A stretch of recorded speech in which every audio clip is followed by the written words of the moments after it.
What's up guys, Joshua here, and well, it has been quite a long time since I uploaded a video, and I took quite a bit of a break in between, which explains why I was gone for a while, and I probably won't foresee myself playing Mobile Legends for very often. So anyway, due to some unforeseen circumstances in this situation like COVID-19, I did manage to find some time to pick it up again.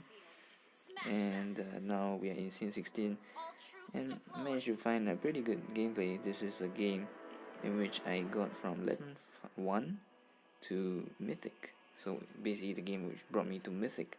And here I'm playing alongside my two friends, one of them who is playing Belerick, as well as the other playing as Kimmy. And these are old friends who I've been playing with for quite a number of seasons. So anyway, let's get right into the gameplay. We have two tanks on our team, Grock as well as Belerick. We have Fighter Mage Sylvana, two marksmen, one Kimmy, one Claude. Enemy team has double tank as well, Kufra as well as Lolita. They have Fighter Cho, Mage Aurora as well as a marksman carry. And well, let's talk a little bit about meta because, well, a lot of things have changed. Been quite a lot of adjustments now. The meta is pretty, I would say, unpleasant. I don't really like this meta. Of course, I know how to play this meta, but I don't appreciate it. I think it's not very nice in terms of the balance of the game. Furthermore, the hero balance is pretty bad as well, considering a lot of OP heroes are still around, which we have banned, obviously, except for the marksmen. I think marksmen in themselves are very OP, and so yeah, that's basically what I think about the meta right now. And one thing that is going on right now is this well, a style of play style called hyper. I think it's popularized by like high early engagement, getting your mid laner to take double buff or whatever you carry. It doesn't have to be, it might be carry, take a double buff, and let that guy just snowball like crazy. In this case, we have our carry as Claude, and because if you're probably aware that the double buff, which from both the serpent as well as the, oh damn, I forgot what's the name of the other creep at the bottom, it gives you mana regen, HP regen, and then you still have this true damage as well as slow, which makes it really strong when you apply to a carry role because, well, every hero is just so fragile now. The amount of damage output by every hero is so high. Fights just don't happen one-on-one anymore, basically. Most of the time you have situations where you have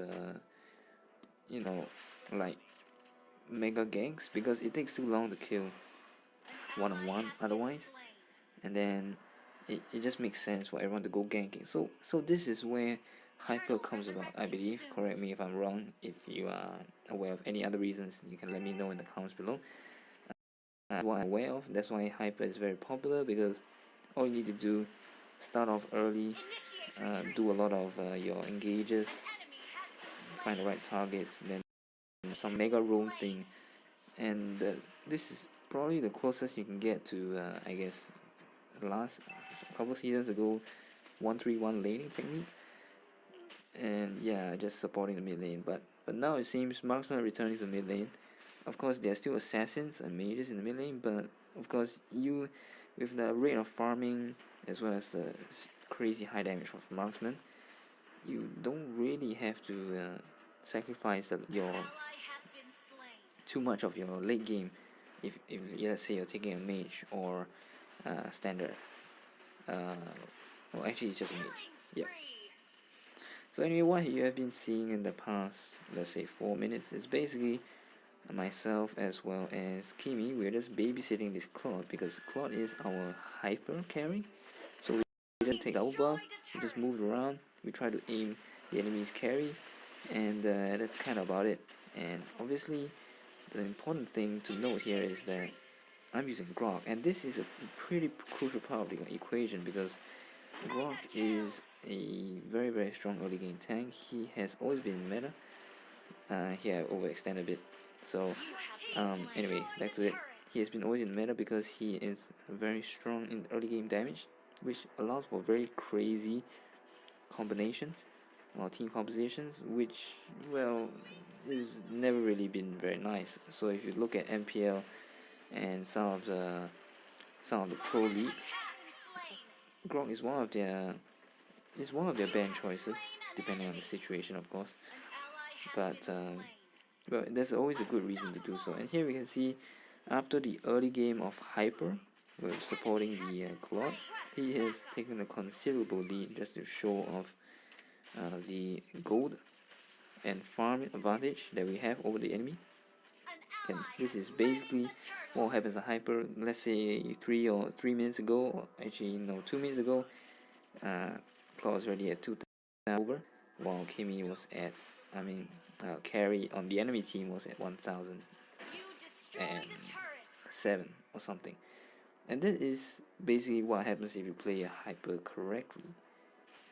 And when I say correctly, is because you can't just go around just going for every fight, because it doesn't work that way. Obviously, it works only if you have the advantage, and well, if you don't have advantage, just don't do it. And here we have a very nice triple stun. This is the beauty of Petrify on Grock. Sorry, I had to deviate a little bit here because, well, everyone's using Flame Shot, right? I'm not saying it's bad, it's a bad spell. I think it's a little bit overpowered in a sense, because it's like an extra skill that, well, you know, some heroes don't have enough range, or they don't have enough mobility, and then you still have this thing that gets killed from nowhere. And that's my qualms with it. I don't really like it in that sense, but beyond that, your standard battle spells are very good. And as for Grock, I always like to go back to Petrify once in a while, because, well, Grock lacks CC other than his slow and his block and ultimate. He doesn't have your instantly available CC, and that's really important. I mean, he does have his ultimate, but your precondition is probably you gotta hit the wall, and it's not as fast as you would like it to. So Petrify will like to will be able to stabilize or hold everyone in position. And here it's just too tempting. I just had to dive in, but it wasn't too great. Our team tried to do something. Claude took a lot of damage there. He's gonna die. Sylvana almost got it, but got shut down by the show. Here is a kind of a mistake on our side, because our team weren't really all the way in. They're all not in, they're not all in the best positions, and Claude took quite a lot of damage. If not, it would have gone all the way it probably have gone the other way around. So talking a little bit more about the meta, I earlier mentioned that the balance is very bad. And what I mean by that is, well, the damage output is too strong. I understand maybe Mobile Legends is trying to differentiate itself, as in, well, we have very strong early game, we want it to be very fast paced, but I think it's very punishing. Not that it's not a good thing, but what I'm saying is, it doesn't even make sense to have those skilled 1v1 duels anymore, which were a part of the game. It's a part of MOBA. I mean, whoever masters a hero is, well, supposed to be able to win the encounter, but in this case, well, you can't really do that. With so much burst damage around, there's no time and 1v1 summon, because by the time that thing's over, which it probably won't be, because someone else is gonna interrupt you, and then someone else gonna die within 1 second, a split second. It just means that all those slow heroes basically lost their place. You know, all those older heroes, which basically didn't have burst damage, which didn't have enough tankiness or burst damage. They just didn't make it. And then, of course, one example would be Martis, which used to be very popular when it came out. Obviously, that's after they nerfed his second skill. It did affect a bit, but that wasn't the killing blow. The killing blow was when he just became so paper. I don't think they actually removed the change anything to his let's say kit or anything, but all that happened basically was he no longer had so much damage reduction, I think, and and basically everyone else had a lot of damage. Here I was just baiting the carry for Sylvana jumped in and look at this Petrify. Well, anyway, this is just one hero. Another hero that a lot of heroes have been revamped. Hero like Freya as well. I think it's a revamp, but it's starting to get a bit gimmicky in a sense. When you look at all these, just adding mobility to everyone. Like initially, when it started off with one of my heroes that I started off the game with in season 4, Minotaur, I thought that guy was fine. Then they changed his mode, they made it easier, more predictable, which, I mean, it lost a bit of joy in that because it used to be a difficult hero to play, get the timing right and stuff. But then afterwards they gave him a jump. And then as for a lot of other heroes as well, which, well, it just means everything is just hyper.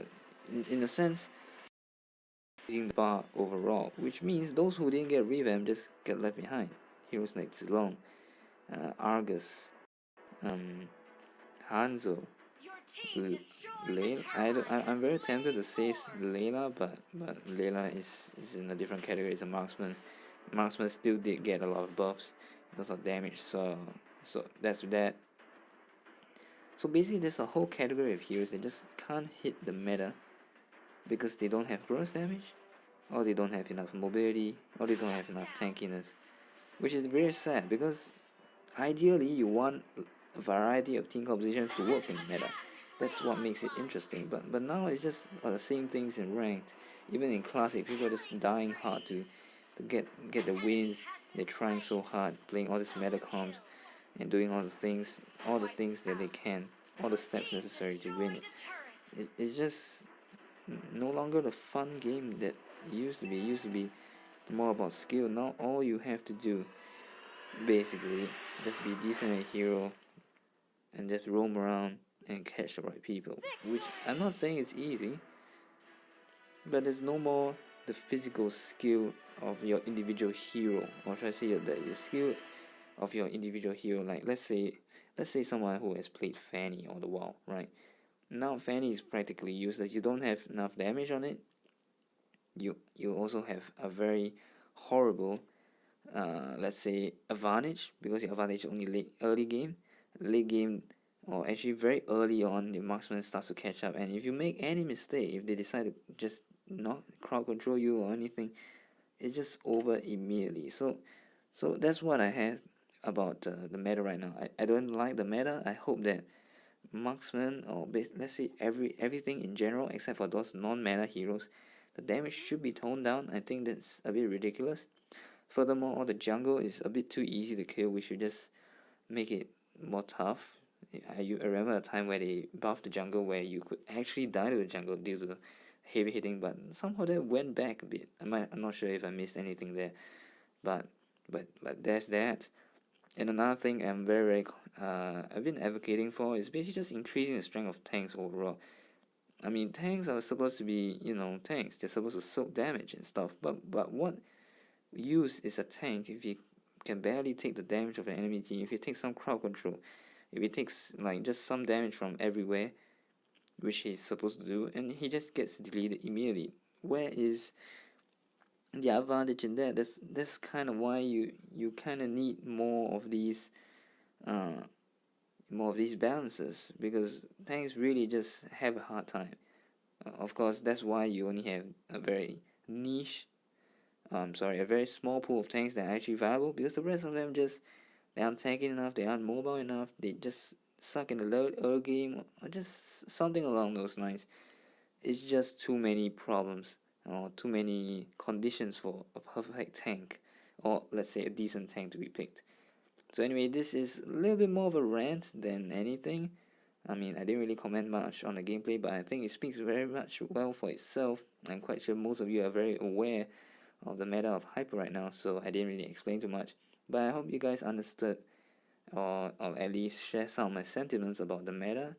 And if you have anything else you want to ask, or you want to clarify, or you want to just voice out your opinion on what you think, whether I said it right, or maybe you have some other options that we could explore, feel free to let me know. So Anyway, thank you all for watching. This is Cha, so I hope to see you guys next time.